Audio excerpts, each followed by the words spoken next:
Hi there, everybody. Tina Thompson from the Tomah Chamber and Visitors Center here again. Here with a familiar face to many of you, JoAnn Cram, the City of Tomah's clerk. And from what I understand, there's been some confusion with absentee voting and the whole election process. JoAnn, why don't you give us a little update and talk through some of the issues that you're seeing? Okay. There's some voter participation groups that are out there that are doing some mailings, and they're sending absentee ballot applications as well as voter registration applications. It looks like it's coming from us, and this is an envelope that they're getting, so it has their name already pre-printed on it, and also our address included in their mailing. So it says on there, just fill the form out and mail it in. But on the fine print, you also have to put in there your photo ID if you want an absentee ballot, if it's not on file already. So I'm getting lots of absentee applications, but no photo ID is on file. So then that means we have to either send an email or make a phone call if that information is on there. And if not, we'll have to send a letter. So it's slowing the process up.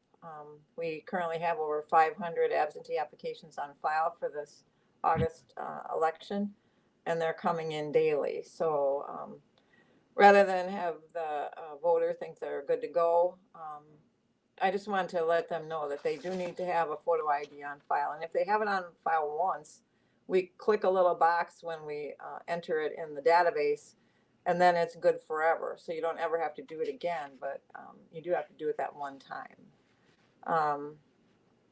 The registration forms also, if you're submitting a registration by mail, you have to include the proof of residency, whether it be a copy of the driver's license, if that's what you're using, or a utility bill, tax bills work, lease agreements.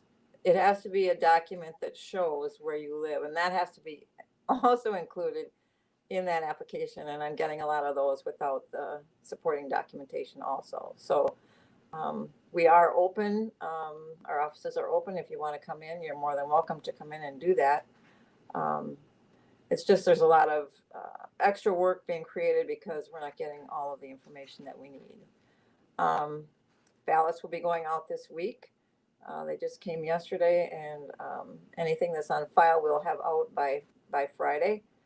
So they'll be coming in the mail. And I also wanted to touch base. They did some updates to My Vote Wi Gov. So if you go on there, you can click, and this is new, so I'm going to just read. You click on Vote Absentee, put your name in exactly as it appears on your driver's license. If that doesn't work and you were registered before that, try some variations. But if your name doesn't come up right away, you know, like put your whole middle name or just your first initial. Do a couple of variations to try to get it to come up.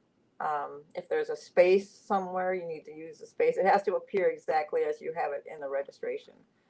You can click on Request Absentee Ballot, answer the questions, and indefinitely confined. We're getting a lot of confusion with that too.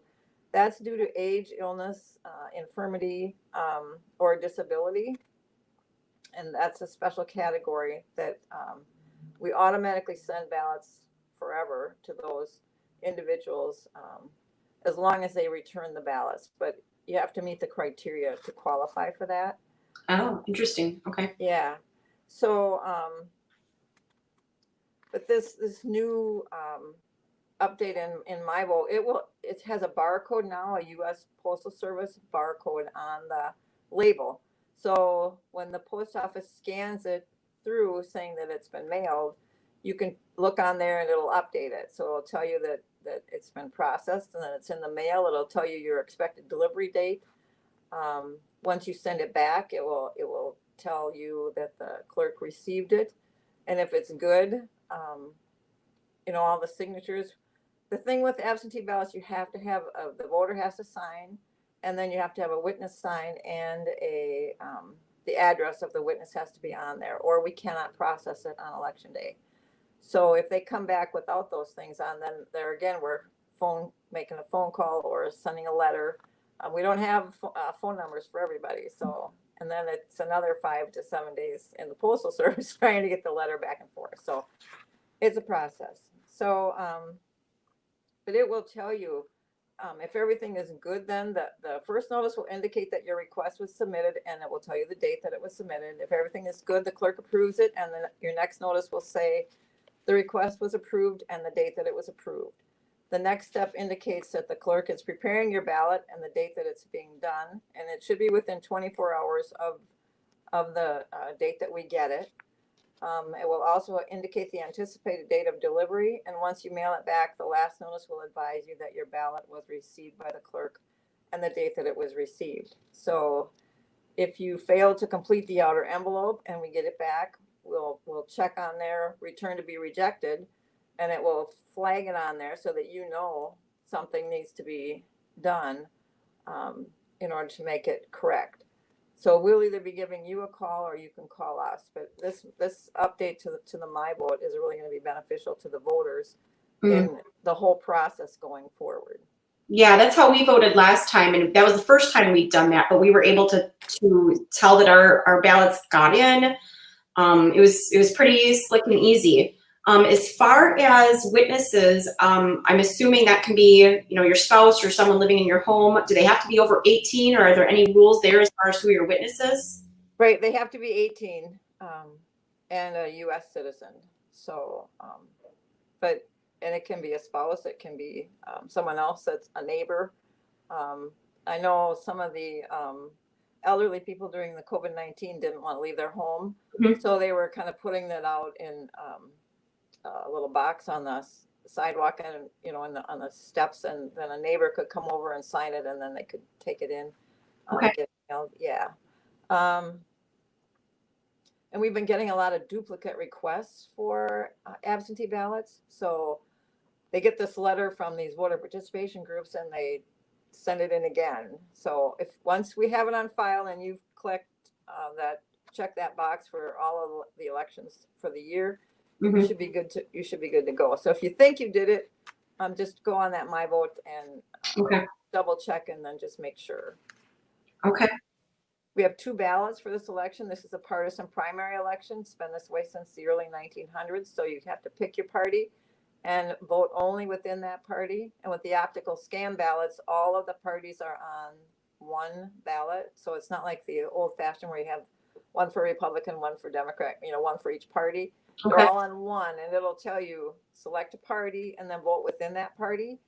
If you don't select a party and you cross over and you vote in more than one party, nothing is going to count on that ballot because it doesn't know which party you want. If you select a party and you cross over in one of the offices, it will count everything but where you crossed over. So it's important this time to select the party, vote within that party only, and then mail the ballot back. Okay. What's the election date, Jo? August 11th. August 11th. Okay. It's coming right up. This is federal, so we have to have the ballots out 45 days ahead of time.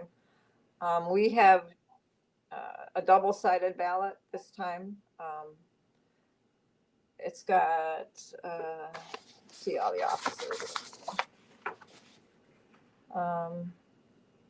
Congressional representative in Congress District 3, Mark Newman versus Ron Kind. Legislative and state senator Paul Piotrowski.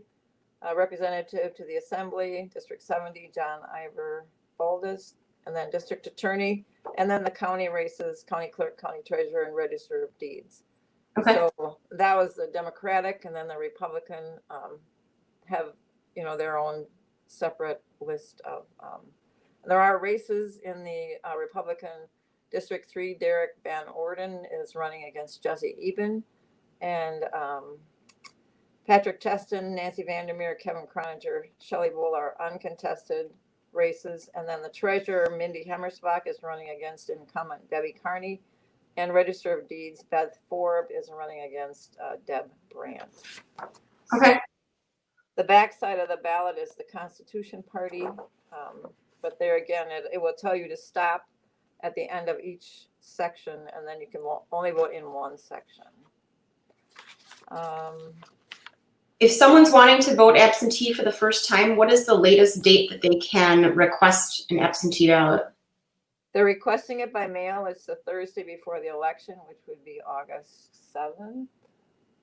August 6th. Okay. If they want to vote in person absentee, they can come into the office through Friday. There is no registration and no absentee voting the Monday before an election. Oh, okay.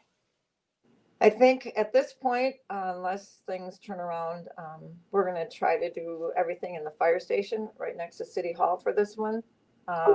We'll be able to have the doors wide open and lots of air going on, and we'll only have two separate sections. So we've split it between wards 1 through 8 and then wards 9 through 16.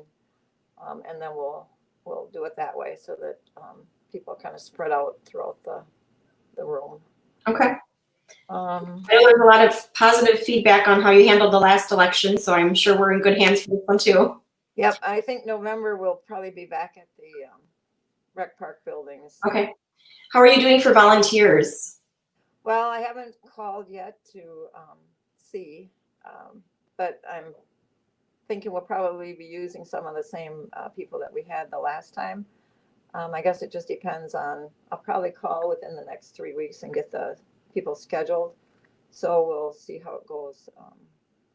I won't need as many people for this one because we only have the two tables instead of the 3 sections. So it shouldn't be as many poll workers as we had before. What else was I going to say? Oh, and when you go on the My Vote and you request your absentee ballot, it will tell you to download your photo ID. If you have trouble with that, give us a call. You can make a photocopy or you can bring it in and we'll make a photocopy for you. You can drop it in the Dropbox and we'll attach it to your registration. So just let us know if you have any issues. And like I said, we are open. We can start in-person absentee voting next week. We'll have everything ready Monday morning to go with that. So people can stop in and we'll start stacking them in the vault because we're going to have a pretty big group this time. Okay. Sounds good. Anything else that we should know for this election? I don't think so. It was just the those voter participation groups that are doing those mailings, and it makes it look like it's coming from us, but it's not. And if you've already sent it in, you don't need to send it in again. We still have everything on file from before. So you have to do that every year. So if you checked elections for this year, you're good through December, and then January we'll have probably a primary in February, and then just the April next spring. So only 2 next year. This is the full year. Well, thank you so much, JoAnn. I appreciate it. Thank you. Let us know if there's any other updates that we should be paying attention to. Okay, have a great day. You too, Joe. Thank you. Bye.